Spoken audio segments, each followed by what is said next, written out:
welcome to another edition of Carnivore Bites. I'm your host, Jeff Sherman, along with Dr. Eric Lopkin.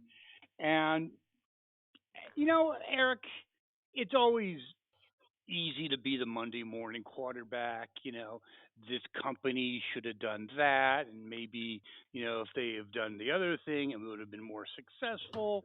And oftentimes it's exactly that. Hindsight's 2020. But sometimes stupid is stupid and this is stupid. Bud, if it was in one of those like B comedy movies, teen oriented, you would think, okay, that's pretty funny or stupid. Bud Light has now a transgender individual endorsing them, and it's met with unanimous disapproval. I mean, a couple of things like who was involved in this decision? Do they even drink Bud Light, or are they at Chardonnay parties with Nancy Pelosi? Um, Totally out of touch. I would think that all of them, and it's not just politically, but just sound business decision making, should all be fired. The dumbest thing, again, everyone, you can be 20, hindsight's 2020 Monday morning quarterback. This is downright friggin' stupid, dumbass stupid. Your thoughts? And they tried to reverse it by like the next day coming reintroducing the Clydesdales. A little, too late. Go ahead. Yeah, this was a ridiculous campaign Dumbest on the thing ever. on the part of Bud Light. And let's be clear about this though, because there's a lot of people trying to make it into an anti-trans moment. It's like, no, the problem was not that they had a transgender spokesperson. If you want a transgender spokesperson, that's fine.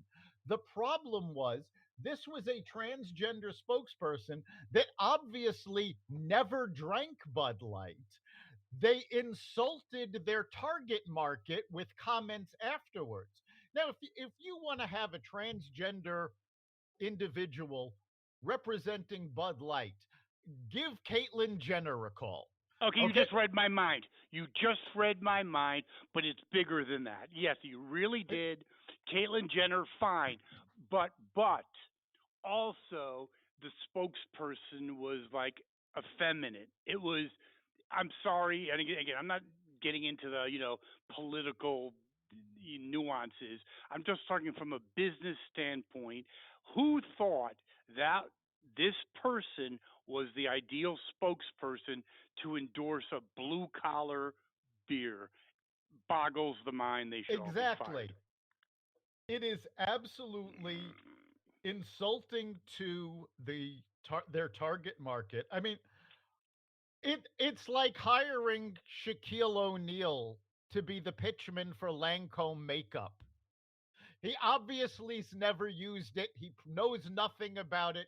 This is the same situation. This spokesperson knows nothing about Bud Light, never drank Bud Light. And I want to give a shout out to Youngling. Youngling is the oldest brewery in America. And not long after this, they tweeted a shot of their beer and stated point blank the longest running beer in America because it's good. And that is what came down to the problem with Bud Light. Their their excuse was, well, we need to expand our reach. It's like, no, you don't need to expand your reach. You need to improve your beer. Yeah, why don't you just expand your reach to pedophiles? Yeah, I mean, this was absolutely ridiculous. It was The bad business. It was woke nonsense.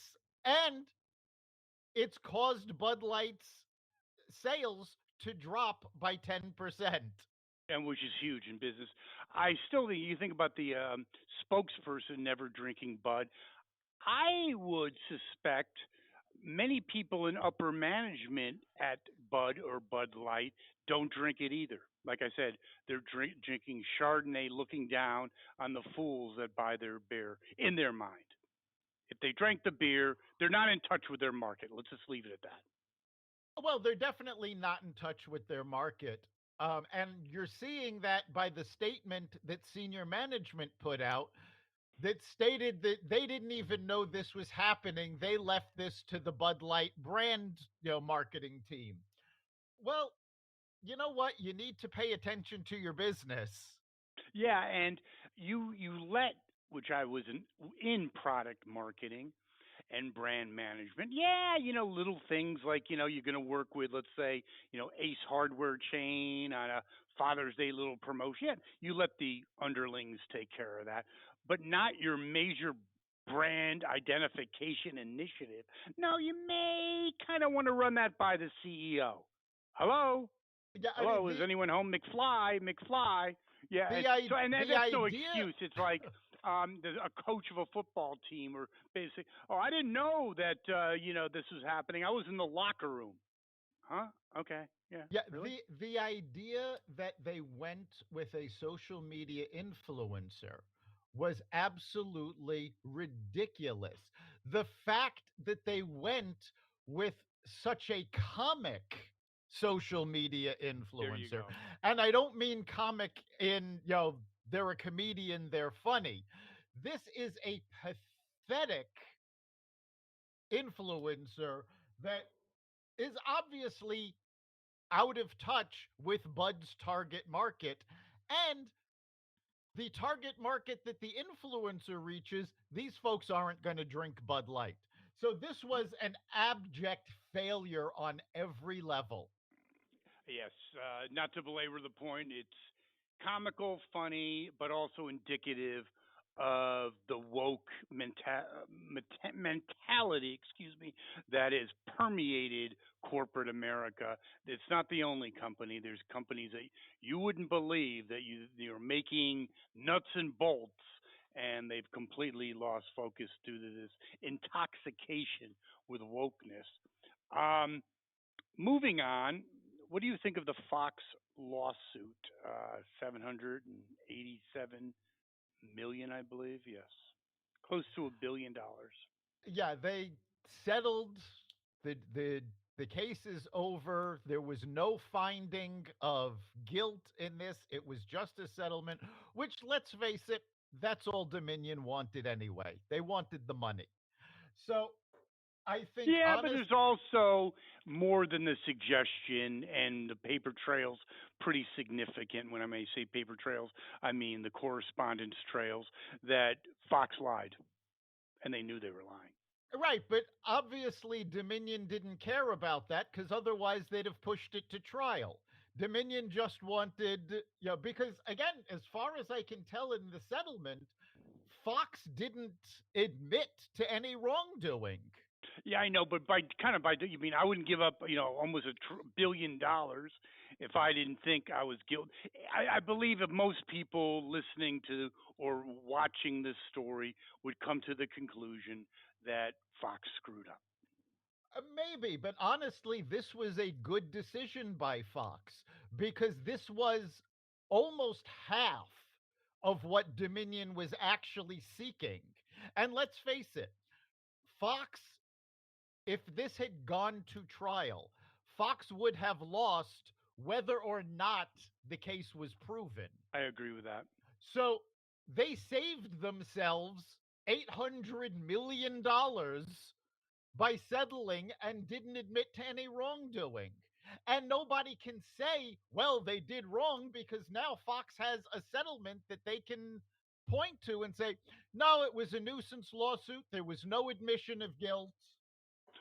I guess from legalese, that's correct, but I don't think it hasn't been the best couple of months for Fox. We'll just leave it at that. Honestly, do you think anybody who's a loyal viewer of Fox is going to change their mind over this?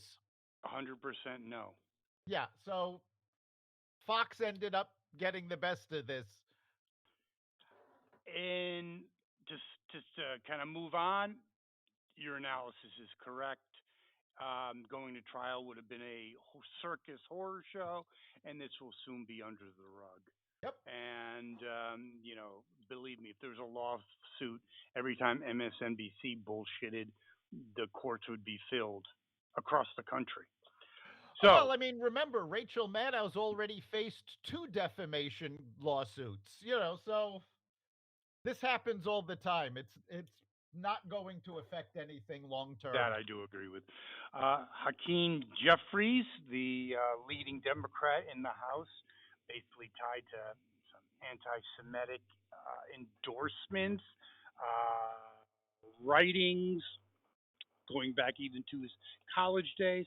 But why is this important? Because it's the Democrats try to put the put it back in the cage, but to put the cat in the bag. But it always like whack-a-mole. It always comes out that basically anti-Semitism has permeated the Democratic Party. Yeah, it has. And I mean, I don't know that it's even a surprise anymore. There's been so much anti Semitism coming out of the Democrats, primarily the far left. But I think what's more damaging than even the comments of the far left is the silence of those not on the far left. Chuck Schumer, Nancy Pelosi, all of these folks have been abjectly quiet about all of the anti-Semitism that has been coming out of their party. And I think it's because we've seen with our own eyes that Jews are going to keep voting Democrat no matter what they say. Yeah, but there's some degree of integrity or lack thereof. Schumer Shift was Oh, on with come the nutcase from Minnesota. I think it's their responsibility to put their religious, their ideology ahead of their own political aspiration. But with despicable people like Schumer and others, that's never going to happen. No, I mean, the idea that there's integrity in politics has gone out the window. And that's on both sides. It was absolutely stupid for them to make these comments. It is worse that they tried to uh, brush it under the carpet. But this is politics in 2023. There is no integrity from any of the people in office. And they're pushing towards their own little microcosms. Again, we keep repeating the fact about people getting news from the echo chamber. Well, guess what? The politicians are at the center of their own echo chambers. They're talking to a very limited constituency. They're making comments based on their constituency and what they want to hear, and that echo chamber has torn apart America. There is no question about that. But it's permeated, uh, bias has permeated the media. Look at Elon Musk in some interviews talking about the government interfering with people's basically right to free speech. Yeah, Elon Musk revealed that he found not just the US government, but foreign intelligence agents had access to your direct messages on Twitter. So if you thought you were saying something privately, you weren't. He also had an interview with the BBC that was absolutely brilliant, where the reporter claimed that Twitter had more hate speech now that Elon Musk had taken over. And Elon Musk said, "Show me. Where is this hate speech?"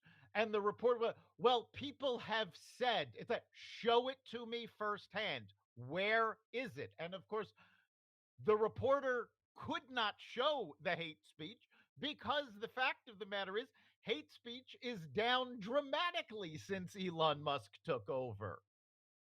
Well, that's not the first time. Don Lemon said the same thing when he basically thinking there's not going to be a pushback.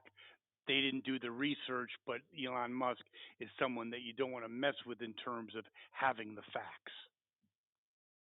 Yeah, I mean, the the big problem is these guys who are interviewing Elon think they're smarter than he That's is. not. And it's not, I mean, I'm not going to say Elon Musk is right about everything. He's a There's lot been, smarter than Don Lemon. yeah, there's been a lot of things he's done that I disagree with, that I think he should have done better or chosen a different path. But the fact that these reporters think they can get the goods on him is ridiculous. He can outthink them in a nanosecond. No question about it.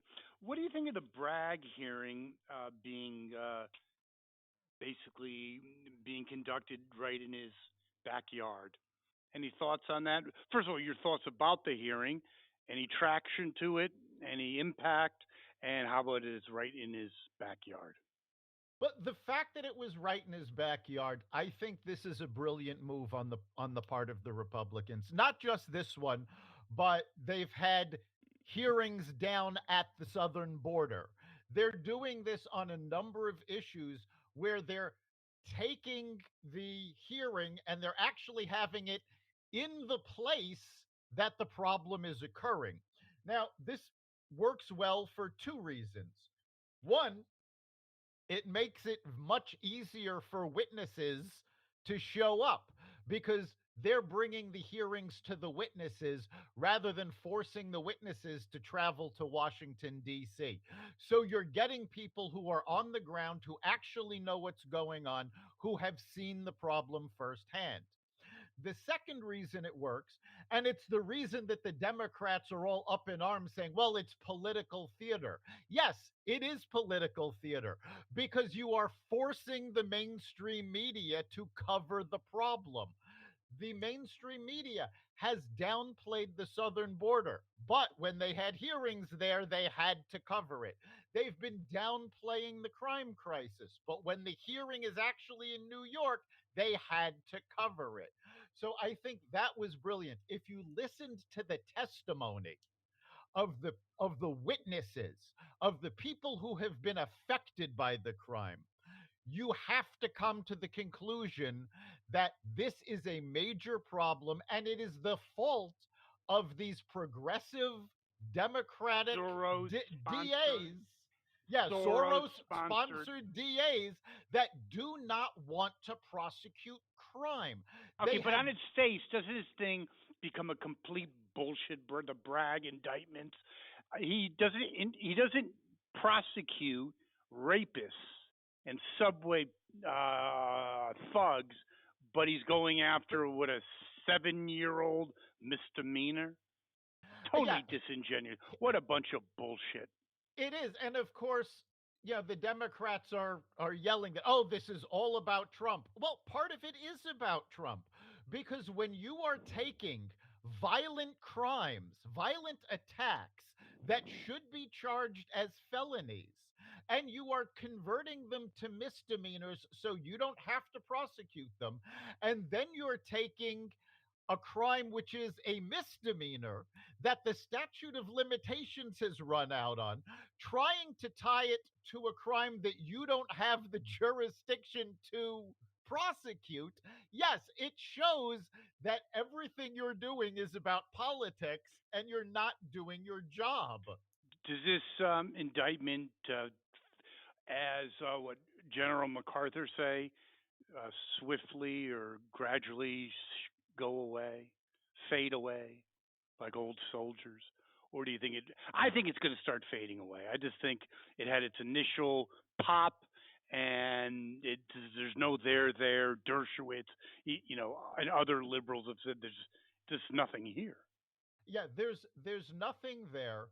And I think I had questioned the decision in the first place, but now I'm starting to think this was actually the right decision. When the judge made the next hearing in December, I thought he was putting it off too long. I think now I'm thinking that was actually the right thing for him to do because it lets the circus fade away. And now Bragg is not going to be able to rely on massive public opinion to get Trump. Now he's going to have to rely on actual facts. And if he can't bring those to bear, I think the judge is going to dismiss. I have a feeling you're correct, Dr. Lopkin. Now, speaking of hearings, though, Mayorkas, our esteemed cabinet member, like all of them, my God, what a pack of woof. Anyway, he's been grilled more than a well done hamburger over the last 3 weeks, and that continues. Even talks about his impeachment. Does he have a continued future, or does Biden let him cut him loose? I don't think Biden's going to cut him loose. I think he's going to remain in position, even if they can prove um, crimes and misdemeanors. They can impeach. They can impeach him in the House. It's never going to get No, that's any yeah. Democratic votes in the Senate, so it's not going to go anywhere. Honestly, I think knowing that the Senate will never remove him from office and Biden is not going to kowtow to the Republicans, the entire impeachment thing is a waste of time. I don't think it's a waste of time because I think when you watch the hearings, it reflect more than reflects. It shines a bright light on how incompetent this bonehead is. See, I don't think it does because the people watching the hearings have already decided that he's a bonehead. So you're not convincing anybody with these hearings. If if you're a diehard Democrat, you're convinced this is a political witch hunt. If you're a diehard Republican, you know he's an idiot and needs to be removed. But it's not going to happen. So you're not actually accomplishing anything with these hearings. That that is the key. The hearings that we were just discussing on crime that happened in New York, New Yorkers know what's going on. Even if they're diehard Democrats, there comes a point where they know their lives are in danger if they don't make a change. And you saw that when Republicans picked up seats in New York in 2023, in 2022. So those hearings are important. The hearings on Mayorkas, they're not going to change anything. The White House is going to keep making excuses. Jean Pierre made the statement, well, Congress needs to provide more resources. They have the same resources they always did. They have more people coming over, and the only reason they have more people is because Biden got rid of Trump's policies. So these hearings aren't going to uncover anything, they're not going to make a difference. I think if the Republicans really want to take control in 2024, they need to focus on things that are going to have an effect. And this isn't one of them. Agreed. Um, Speaking of Trump, as we just referred to in our last segment, his boost from the he got a huge boost when the indictment first came down the pike. In fact, people that were lukewarm on him threw their no pun intended their hat into the ring in terms of supporting him. His that boost seems to be fading. Your thoughts? It is fading. It was basically a knee jerk reaction to the politicalization of the judicial system. We've known this was happening for quite a while. But once you get past that initial shock, people start looking. And you're seeing now, especially with major Republican donors, they are looking at this going, you know what? A far right conservative candidate cannot win the general election. So you're seeing Trump's numbers start to go down. You're seeing DeSantis's numbers going down. DeSantis shot himself in the foot with that 6 week abortion ban in Florida because that one change, if DeSantis becomes the front runner of the Republicans, he's lost any shot of any moderate Democrats, most moderate Republicans, and any independents in the general because Wait, he wait. went. I have to interject something about DeSantis. Um, he was walking on water. What? 4 months ago. It seems like he's maybe not the quintessential political operative that people once thought he is. He's made a lot of stupid decisions. He has. And unfortunately, you're seeing the same thing now with Tim Scott. Tim Scott is a bright guy, but he has started with his exploratory committee. Everything he's said is about God. He is focused on getting that right wing conservative vote. And that's not the vote that's going to win a general election. We need centrist candidates who can say, look, we understand what the conservative edge of the party wants and needs. We accept that they have the right to have their point of view and we will protect their point of view. But we also have to protect the point of view of the center. And we need to find candidates, and I haven't seen one on either side of the aisle, that understand that if you are president of the United States, you are the president of the entire country, not your party. And Well, we do you have think Biden should take notice of that? Oh, Biden has been horrible with that. Trump was better, but not Better. great. Obama was horrible about that. Bush was good about that after 9/11. For I guess the remainder of his first term. Second term, he started forgetting it. But this is the problem. Everything now is party politics. We need, and this is why No Labels has been pushing a centrist party. They are registering with multiple states as a political party so that they can run candidates this year in local elections that are centrist. And quite frankly, if they succeed in 2023 and they can get a presidential candidate on the ballot in 2024, it will upend the election. I don't know who, I think honestly, it would probably push the Republican ahead because they're going to pull more Democratic votes away from the left.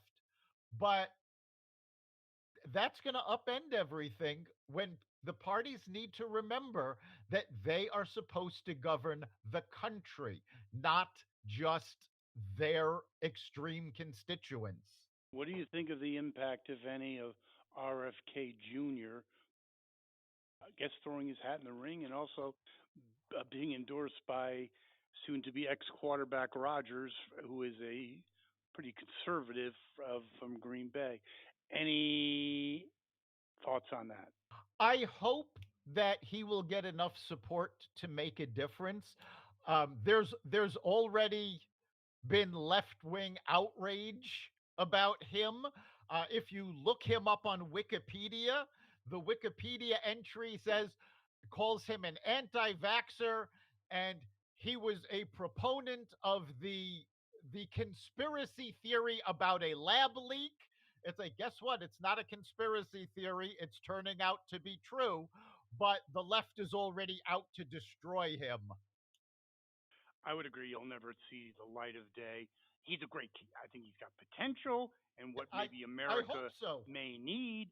But to get through the whack job, insane primary process with the whack job Democratic Party, good luck. I think probably I See, would say actually, I Karl Marx would be too conservative. it does look that way now. I think at this point, though, the biggest contribution that RFK Jr. can make to the political process is to force Joe Biden to debate. That would be must see TV. And let me just let me explain something to you. Yes, um, he's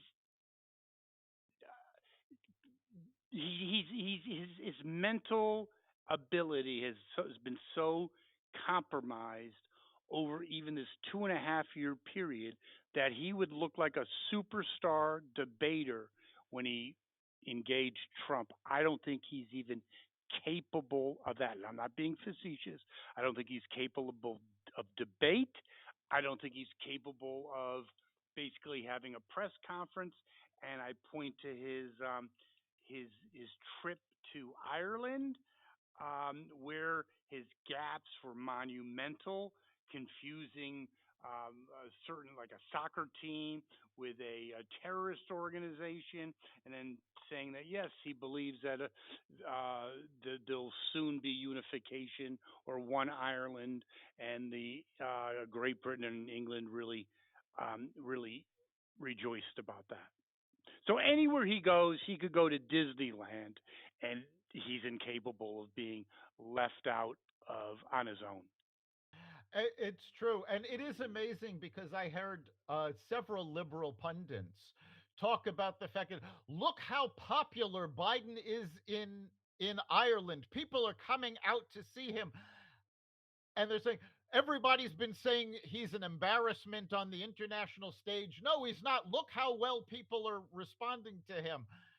And of course, none of them mentioned anything that he said, the response of the British people to his comments. I mean, he is a laughing stock on the international stage. You have countries now turning to China for help because they don't trust Biden. Well, whoa. Countries like Israel uh, uh, asking or at least initiating conversations about China helping Israel with their conflict in Iran, and also Macron from France basically working with the Chinese to negotiate a deal in the Ukraine. This guy, I've never seen anything like it in my entire life. No, Biden has effectively presided over the demise of America as a superpower. We have we didn't even, it wasn't even taken from us. We gave the power away to China. And in fact, Monday, Biden has been going back and forth yelling about his green agenda and how they're going to push electric cars. On Monday, Chinese state media covered the fact that at some point this year, the Chinese government is going to ban exports of rare earth minerals, Are they not? which, The big deal though is, are they not laughing at us? oh, It's not yes, even a game anymore. It's man against boy. It's a joke. They it don't is even give a shit. absolutely ridiculous. We're not even playing on the same field anymore. China is playing chess and Biden is playing tiddlywinks. It's funny you read my. Maybe we gotta stop doing this show. We're reading each other's minds. That's exactly what I was just gonna say. Not checkers, but tiddlywinks. You are correct. But speaking of our esteemed leader, the IG, basically their report slams him and his administration for the complete dysfunction in terms of the Afghan withdrawal. That's nothing really. It just one more nail in the It's coffin. it's not new, but it is significant because now you are seeing Biden's own administration strike back at him. And this, a couple of things actually happened in the last week or so. You had the IG report nailing Biden on his complete failure in Afghanistan, despite the White House's own report saying, oh, it was a success. The IG went, no, no, it wasn't. Um, the Office of the Special Counsel struck back at one of, I believe it was the Office of Health and Human Services head, uh, for doing political statements during official speeches. So which is a violation of the law. So they came across that. The Pentagon issued a report. Now, the report actually is several months old, but it just started circulating this month that Biden's green agenda is a threat to national security, not just because what we've talked about with rare earth materials and China, but because he is trying to place offshore wind farms where they are going to interfere with naval operations. Again, if it was a B movie 30 years ago, a weekend at Bernie's guy becomes president, you'd walk out of the theater. It's impossible. But what's not impossible is that 69% of people interviewed in a recent Quinnipiac poll have a negative view on the economy, and 97% think it's important. Uh, let's wrap that up with the probability of Biden being the nominee. I think it's increasingly looking less and less. I mean, it's the economy stupid, it's It is incompetency stupid, it is and the economy, stupid, but I don't think the Democrats are going to stand up to him. I think he is going to declare that he is running, and as soon as he does, he's the incumbent. So for the Democrats to try to do to him what they've been trying to do to Dianne Feinstein, I think that will tear the party apart and guarantee a Republican do presidency. you think do you think the nominee for the Republicans will be Trump? I don't know. I hope not. I I hope I not either. I hope Trump will either bow out gracefully or That's never going to he happen. or he will be beaten soundly in the early primaries and force somebody else to take over. And again, at this point in 2016, Trump hadn't even declared yet. So there's still somebody could come out of left field. We don't know who the nominee will be. Okay, I anyone who's competent, Biden goes down, correct? Yes. There you go. So anyone that can fog up a mirror, not F it up, will destroy Biden. And by that time, let me just say another thing. The economy will be, if 78% think the economy's weak, right now, a year and a half from now, it's not getting any better. No, and that's a big part of that study. It's not just that 69% think the economy is weak. I believe it was 73% think it's going to remain weak going forward. So that is big, and that's actually the largest number in any economic survey going back at least to the 1980s. Yes, you're absolutely correct. 100%. You're right. And let me throw this out also out at you. If you have Reagan presided early in his presidency over a horrible economy, but yet he was a likable person and could deflect to some degree and instill some degree of confidence. I'm talking early in his administration. Biden, I don't think is capable of that. I think he puts fuel on the fire. It makes people feel worse and more scared, is my he point. does he does make people feel worse because he's shown no empathy for what people are seeing at the gas station, what they're seeing at the grocery store. The entire viewpoint of the White House is believe us, not what you're seeing with your own eyes. And that doesn't work. And Biden is facing the same problem in his first term that Reagan and George W. Bush faced at the end of their second terms, which does not bode well for a Biden reelection. No, it does not. We'll see how it all unfolds, but very interesting. Um, we're doing pretty well, I believe, on Carnivore Radio, aren't we, Dr. Lopkin? We are, and you can find us just about everywhere. If you're looking, you can catch every episode of Carnivore Radio at the Carnivore Radio website, xvadio.com/podcasts, the Apple Podcasts app, Google Podcasts, Spotify, iHeartRadio, Stitcher, Amazon Music, Audible, and other platforms that respect freedom of speech. Thank you, Dr. Lopkin, and I'll see you and our listeners next week. We'll see you then.